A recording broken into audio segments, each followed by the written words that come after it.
Hey everyone, and welcome back to this explainer of the source material. Today we're diving deep into the Lantern archives.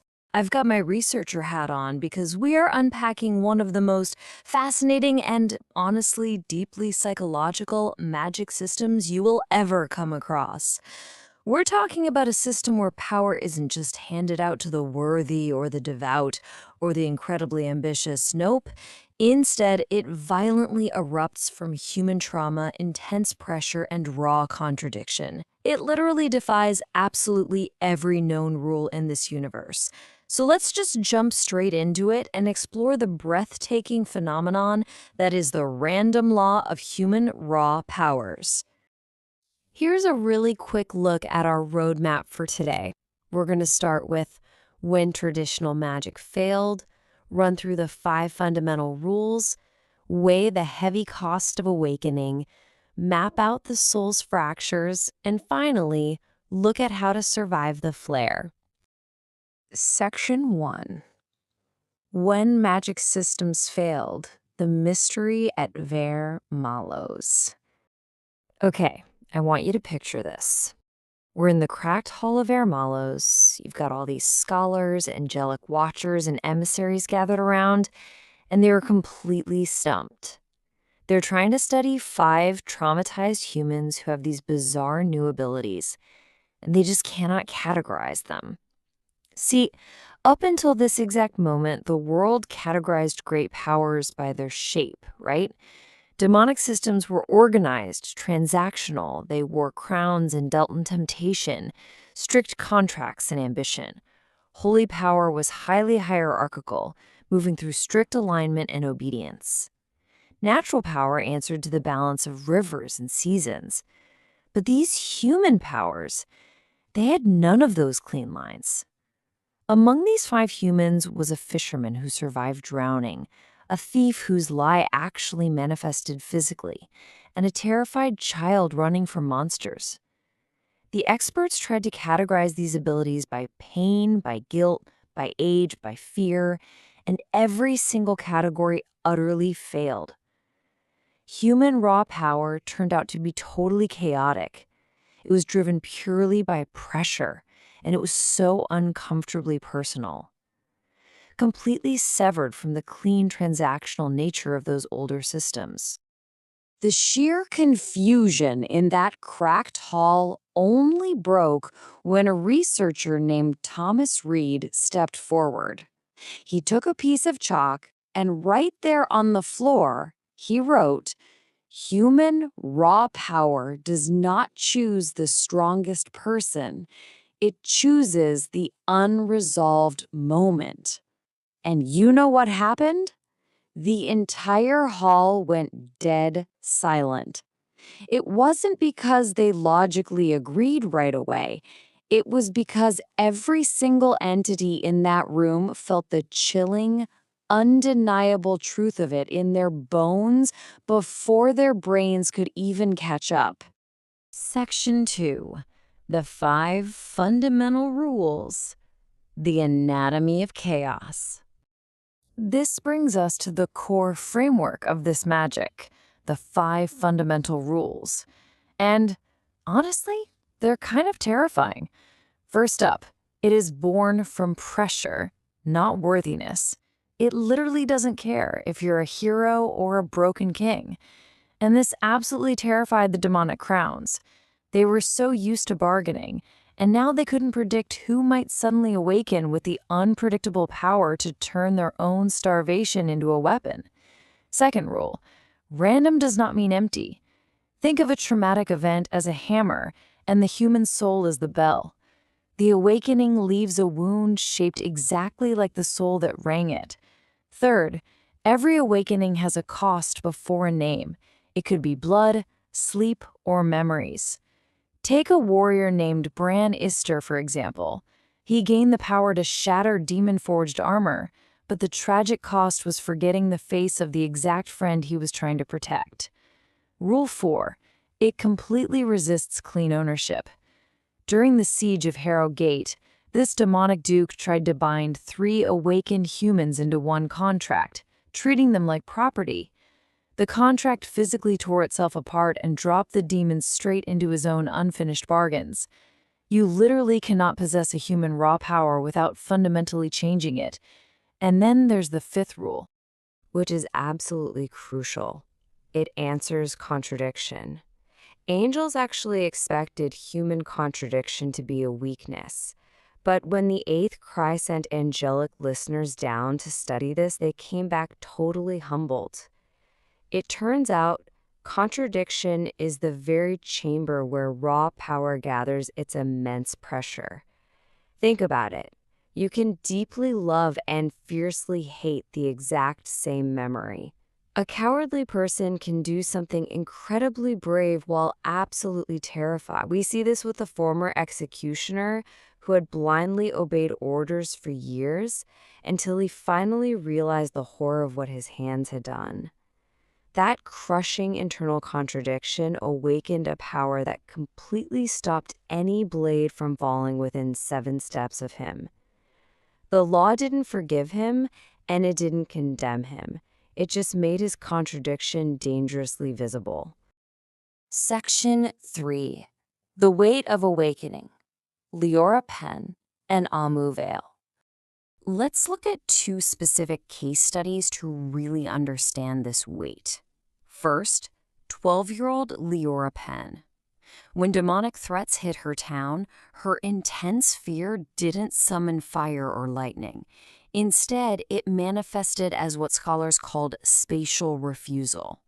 If a soldier took 1 step toward her, the space magically stretched out, making that 1 step take 20. Leora herself called it not yet. It was literally the postponement of harm. As long as she whispered not yet, reality bent to buy her time. So she didn't become a fighter. She spent her life after awakening as a guardian of seconds, helping to evacuate the helpless. Now, starkly contrast that with Amon Vale. Amon actually betrayed his own brother to save himself from demonic torture. Unimaginable guilt, right? When hunters finally tracked him down again, he confessed he deserved to be taken, and suddenly those hunters collapsed under this invisible, crushing weight. Amon's power literally made guilt heavy, but it was so precise. An innocent soldier felt absolutely nothing, but a demon carrying stolen prayers sank so deep into the road its horns cracked on the cobblestones.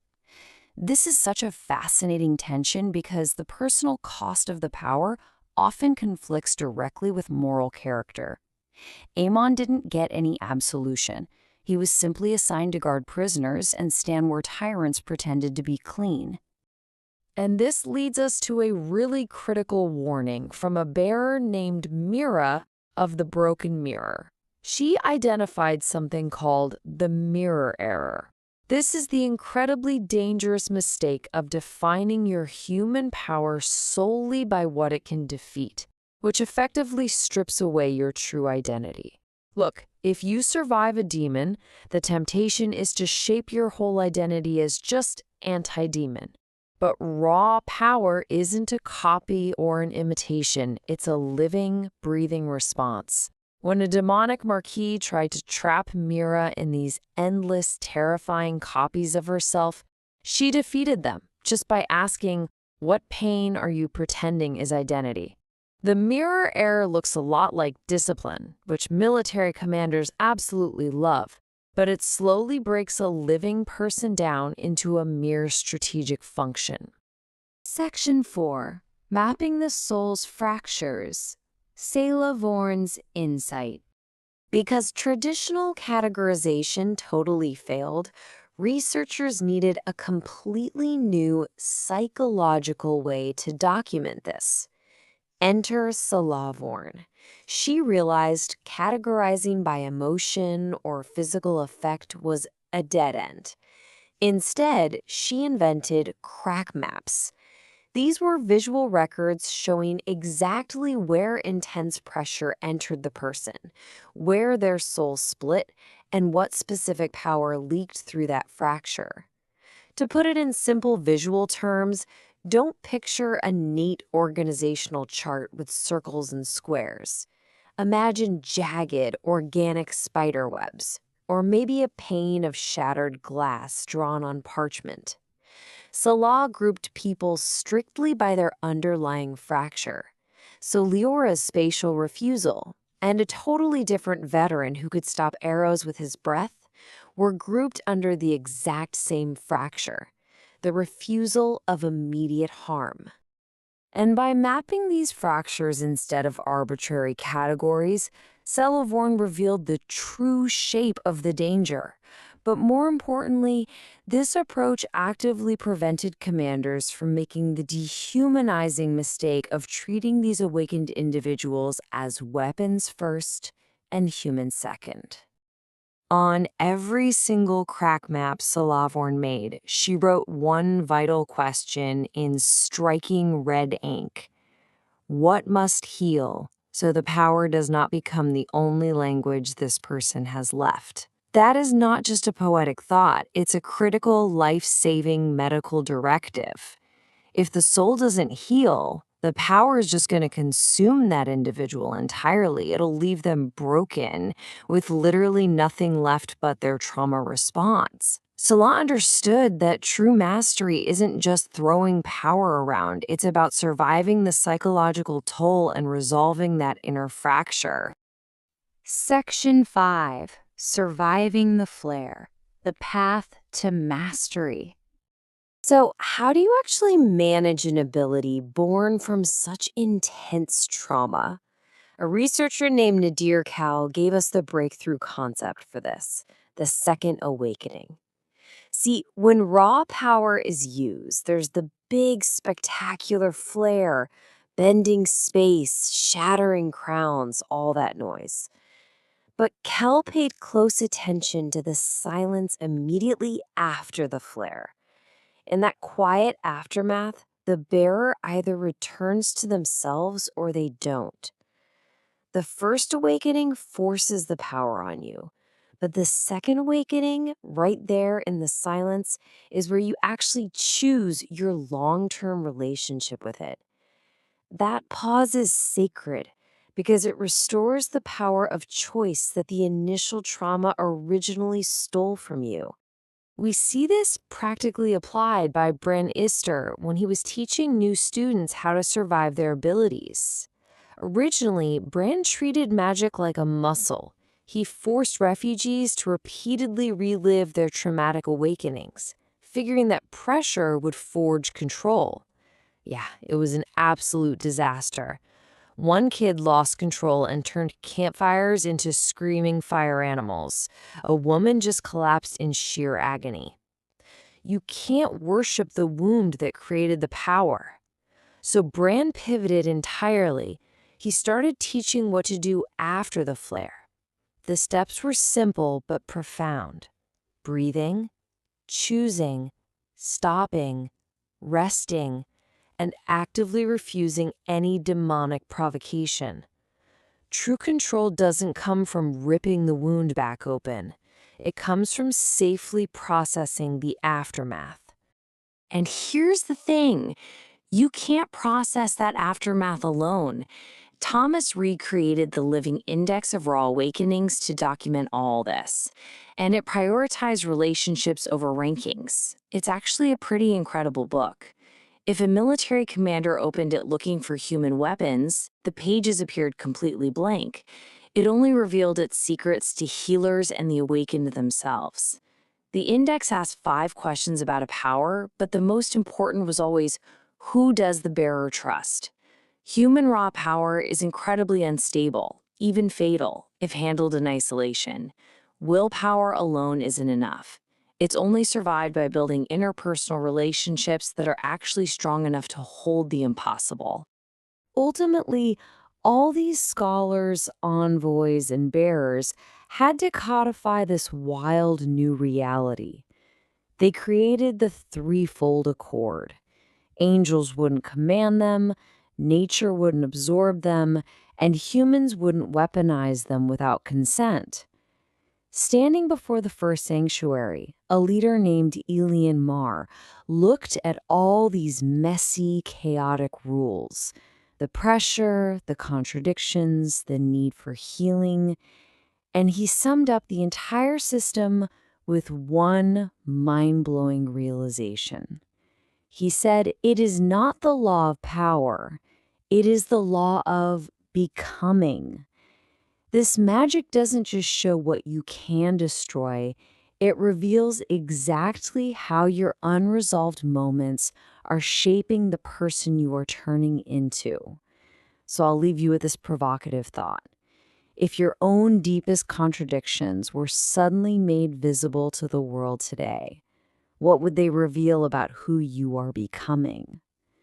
Thanks for joining me for this explainer of the archives. Until next time, keep questioning the systems around you.